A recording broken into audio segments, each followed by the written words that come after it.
옛적 이스라엘 중에는 모든 것을 무르거나 교환하는 일을 확정하기 위하여 사람이 그의 신을 벗어 그의 이웃에게 주더니 이것이 이스라엘 중에 증명하는 전례가 된지라. 이에 그 기업 물을 자가 보아스에게 이르되 내가 너를 위하여 살아. 하고 그의 신을 벗는지라. 보아스가 장로들과 모든 백성에게 이르되 내가 엘리멜렉과 기륜과 말론에게 있던 모든 것을 나오미의 손에서 산 일에 너희가 오늘 증인이 되었고, 또 말론의 아내 모압 여인 룻을 사서 나의 아내로 맞이하고 그 죽은 자의 기업을 그의 이름으로 세워 그의 이름이 그의 형제 중과 그곳 성문에서 끊어지지 아니하게 하매 너희가 오늘 증인이 되었느니라.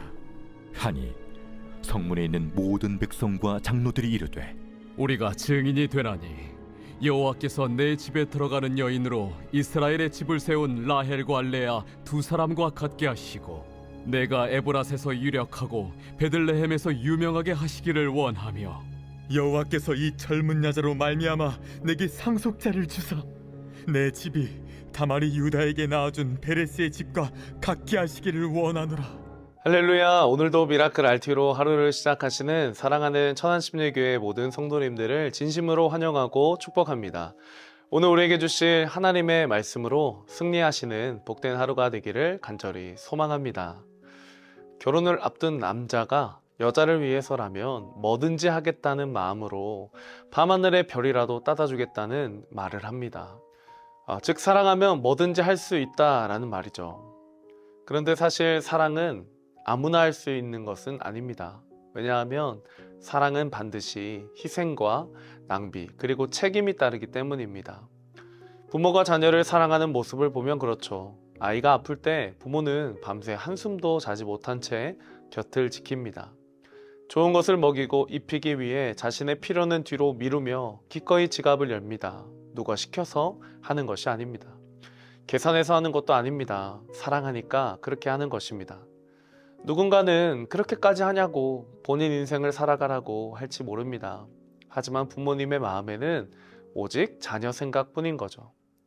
이처럼 사랑은 늘 손해처럼 보이는 길을 걷게 합니다. 그런데 참 이상하게도 사랑은 그 손해의 자리에서 가장 놀라운 생명을 만들어냅니다. 내가 덜 가지는데 누군가는 살아나고, 내가 양보하는데 누군가는 회복되고, 내가 내어주는데 오히려 가정이 바르게 세워집니다. 오늘 그 사랑으로 한 사람을 또 한 가정을 세워간 사람이 등장합니다. 바로 보아스입니다. 오늘 우리가 읽은 본문은 사람들이 많이 모이는 베들레헴 성문에서 일어난 일입니다. 성문은 당시에 중요한 거래와 재판, 증언이 이루어지는 그런 공적인 장소였습니다. 보아스는 그 자리에서 엘리멜렉 가문의 기업을 무르고 룻을 아내로 맞이하는 일을 공식적으로 확정합니다. 원래 더 가까운 친족이 그 권리를 더 먼저 가져갈 수 있었지만 그는 내 기업에 손해가 있을까 하여 그 책임을 포기합니다. 그래서 신을 벗어 넘기는 방식으로 그 권리를 보아스에게 넘기게 되죠. 보아스는 장로들과 백성 앞에서 공개적으로 자신의 의견을 공표합니다. 엘리멜렉과 그 아들들의 기업을 사들이고 말론의 아내였던 룻을 아내로 맞아 죽은 자의 이름이 그의 기업에서 끊어지지 않게 하겠다고 말하고 있습니다. 이것은 단순히 내가 이 여자와 결혼하겠다라는 그런 말이 아닙니다. 이름 없는 한 여인을 품는 사랑이고 끊어진 가문을 다시 세우는 책임이 있는 사랑이며 내 몫을 내어주는 누군가의 미래를 다시 열어주는 그런 사랑을 의미합니다. 보아스는 단순히 자기 마음에 드는 사람과 결혼하려고 움직인 사람이 아니었습니다. 그는 한 사람의 외로움을 보고 한 가문의 끊어진 이름을 보고 그 무너진 삶을 다시 세우기 위해 움직였던 것입니다. 자신의 이익을 먼저 계산하지 않고 나를 통해 누군가를 살리고 또 고치고 키우고 세우는 일에 자신의 전부를 내어준 것입니다. 무엇보다 룻과의 약속을 잊지 않고 그녀를 위해 자신을 희생하고 낭비하는 또 책임지는 보아스의 모습은 바로 사랑입니다. 사랑은 말로만 하는 것이 아닙니다. 사랑은 실제로 책임지는 겁니다. 사랑은 누군가의 짐을 대신 져주는 겁니다. 오늘 보아스의 모습은 단지 한 신앙적으로 훌륭한 사람을 소개하는 것으로 끝나지 않습니다. 보아스는 우리에게 예수 그리스도를 예표해 주고 있습니다. 예수님께서 우리를 사랑하실 때도 그러하셨습니다. 주님은 우리를 사랑하셨지만 그 사랑은 말뿐인 사랑이 아니었습니다. 우리의 죄를 용서하시기 위해, 우리의 신분을 바꿔주시기 위해, 우리의 깨어진 존재를 회복시키시기 위해 주님은 자신의 전부를 내어주셨습니다. 그 사랑의 결정체가 바로 십자가죠. 십자가는 그 어떤 것보다 낭비이자 희생이었습니다. 자신의 전부를 아낌없이 내어준 거룩한 낭비였습니다. 예수님은 우리의 죄값을 대신 지셨고 우리가 받아야 할 심판을 대신 받아주셨고 버려진 자 같던 우리를 하나님의 자녀로 삼아 주셨습니다. 우리는 죄로 인해 잃어버린 존재였습니다. 우리의 힘으로는 되돌릴 수 없는 그런 인생이었습니다. 그런데 주님은요, 우리를 포기하지 않으셨습니다.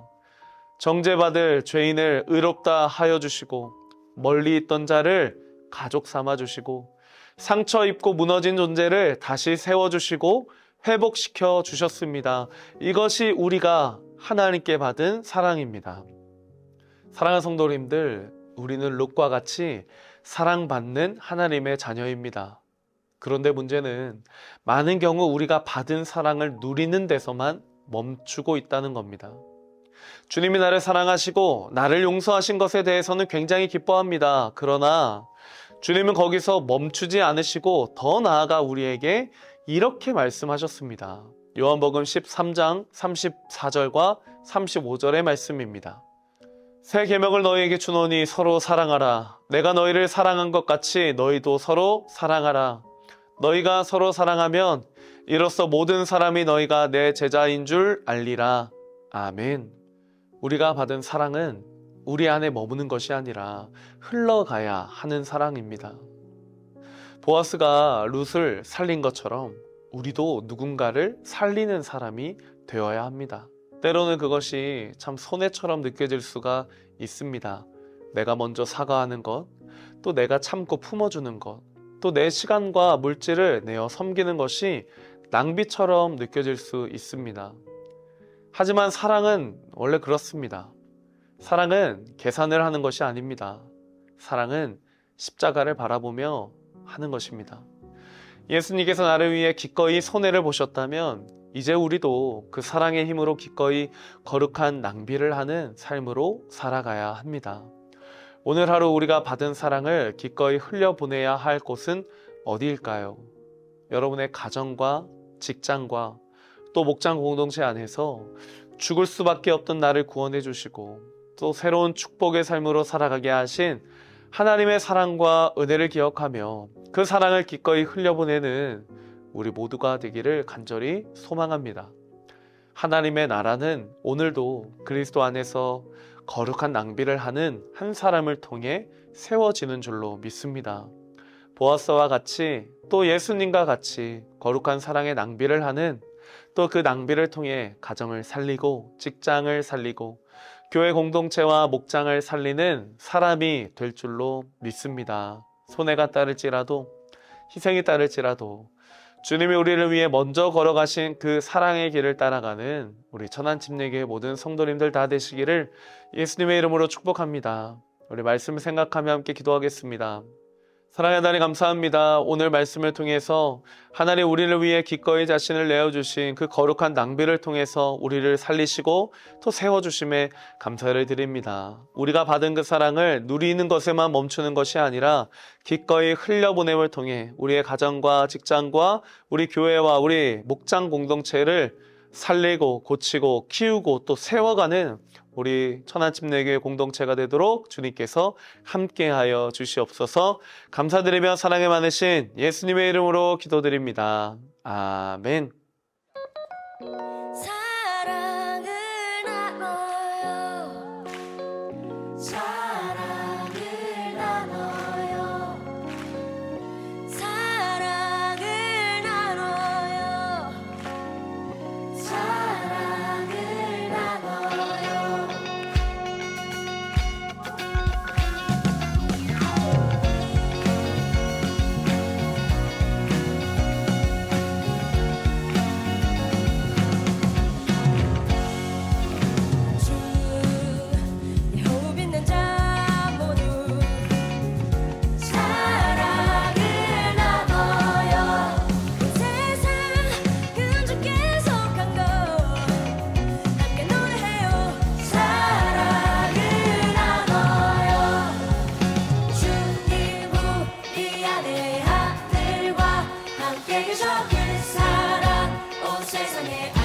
하시